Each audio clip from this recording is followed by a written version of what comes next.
This is Watch Your Style. Today's review is going to be on the Patek Philippe 40th Anniversary 5711 1P.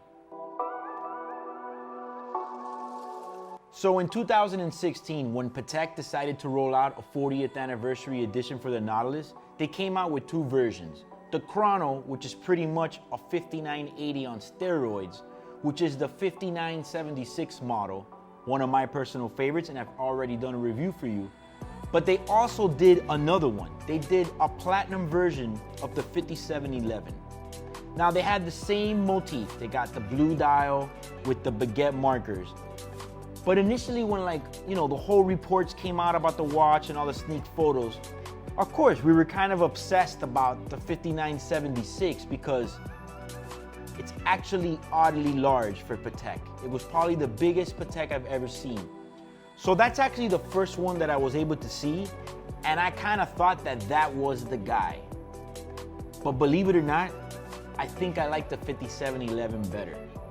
I don't know if it's just that I've gotten used to my 5980 as far as the right size, and lately I find the 5976 to be a little bit large, believe it or not.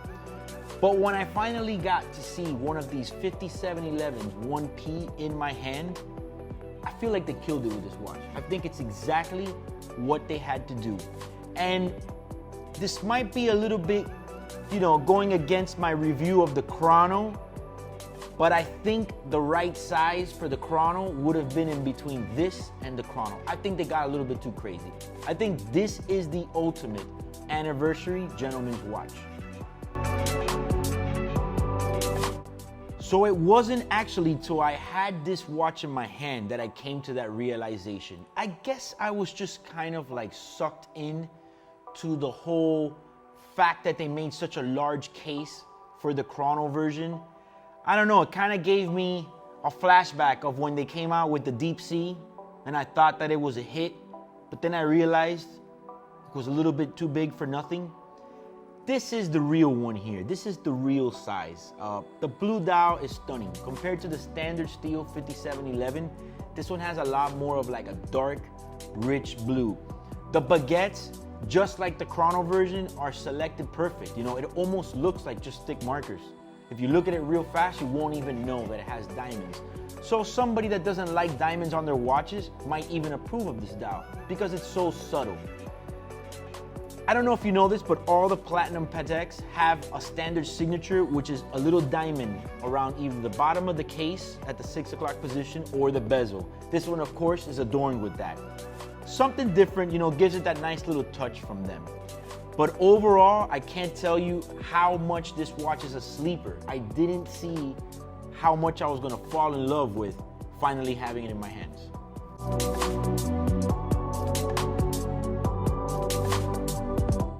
So let's talk a little bit about what makes this watch so special. First off, it's a 5711 made in platinum. I already talked to you about the dial, but let's talk about that there's only 700 in the world. That's unbelievable. Patek is one of those brands that doesn't make so many limited editions or stuff like that, as opposed to that other brand that has a limited edition for just about everything. You know who I'm talking about. Let's not even mention them.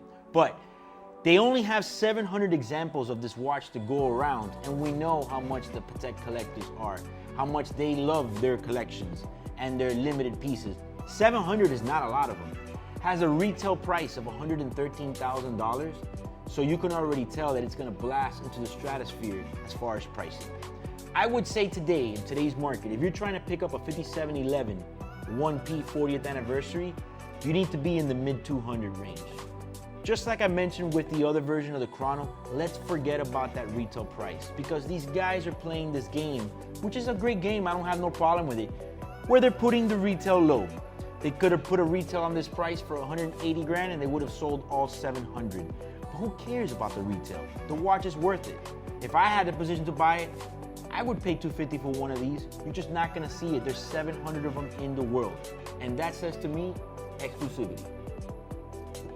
So for me, what would be the ultimate lineup would be to have both.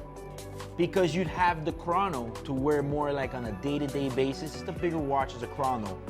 This is the night watch. This is the ultimate watch you know, in my opinion, unless we're gonna talk about a Celestial or, you know, perhaps a Sky Moon, but I mean, who really has those watches on a day-to-day basis? But this would be the perfect suit watch, or perhaps for a wedding, maybe even your own wedding.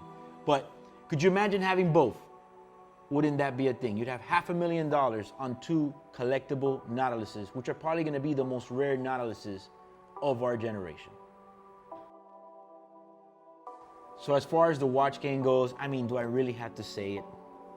700 pieces, 250,000. Obviously, it's a heavy hitter, man. You can't go wrong with these watches. So feel free to comment below how you feel about the whole 40th anniversary Nautiluses. And if you like this video, please like and share. Also, subscribe to our channel. My name is Eric. Watch your style.